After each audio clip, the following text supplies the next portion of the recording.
युवकांनी आता करायचं आहे. नानाभाऊंच्या 25 वर्षाच्या कार्यकाळात मला असं वाटते की जनतेला कळून चुकलंय की आपण किती बाबळीचं झाड लावलं तर त्याला काटेच लागेल. 5 वर्षांनी लावलं परत काटेच, परत 5 वर्षांनी लावलं परत काटेच, त्याला आंबा काही लागणार नाही. आंब्यासाठी तिथे आंब्याचे झाड लावावं लागेल आणि हे विकास रूपी समाजकारण आपल्याला करायचं आहे, युवकांच्या माध्यमातून करायचं आहे. मागच्या वर्षी आपल्या गावाने माझ्या वडिलांवरती भयंकर प्रेम केलं, एक तर्फा अगदी 100% उचलून धरलं. पण परत वरती शीर्षस्त्र नेतृत्वाने नागपूरचा उमेदवार आणून इथे उभा केला, दबाव आणला आणि कुठेतरी ती चूक झाली.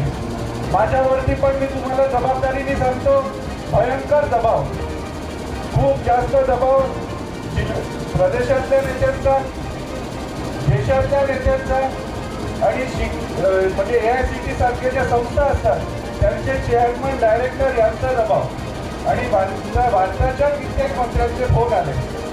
पण तरी मी कोणाचा विश्वासघात होऊ दिला नाही. आपण सगळे माझ्या पाठीशी सक्षमपणे उभे आहात. सगळे कार्यकर्ते तिन्ही तालुक्यातले जोमाने लागले आहेत.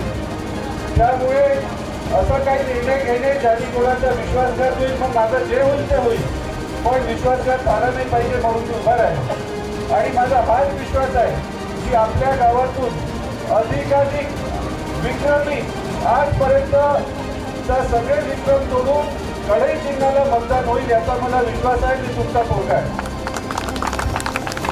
आणि जे प्रस्थापित वारंवार कोणताही भेदभाव करून अन्याय करतात, कार्यकर्त्यांचे मत लक्षात नाही घेत अन्याय करतात, किंवा निवडून आल्यावर नंतर 4 वर्ष आमदार, 1 वर्ष 4 टर्म आमदार, 1 टर्म खासदार इतकं राहून लोकांना गृहीत धरतात, या क्षेत्राला बकास करण्याचं काम करतात आणि पश्चिम महाराष्ट्र सुफलाम होतो आणि आपल्या युवकांचे, आपल्या बालगोपालांचे भविष्य अंधकारात जातात. त्यांना आपण आज संदेश देऊ की आता यापुढे चालणार नाही.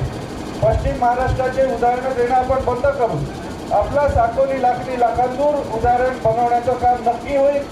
इथे ऑलरेडी आपल्याला माहिती असेल माझ्या माध्यमातून दरवर्षी 800,000 रोजगारांची निर्मिती तिथे मेगा जॉब फेअरच्या माध्यमातून किंवा दूध उत्पादकात भरीव काम असेल आणि हे सगळे जे चांगले सकारात्मक प्रोजेक्ट आहेत, सगळे बंद पडलेले रखडलेले प्रोजेक्ट जोमाने सुरू होऊन लवकरात लवकर पूर्ण होतील असे मी आश्वासन देतो.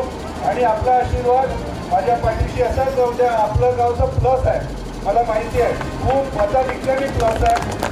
मी प्रार्थना करतो की इथून निघून दुसऱ्या ठिकाणी आपले जिथे जिथे संबंध असेल सगळ्या जाती धर्मांमध्ये जाऊन ही न भूतो न भविष्याची मिळालेली संधी आहे, या संधीचं आपण सगळे मिळून सोनं करू अशी मी आपल्याला प्रार्थना करतो आणि आपले आशीर्वाद मागतो. धन्यवाद.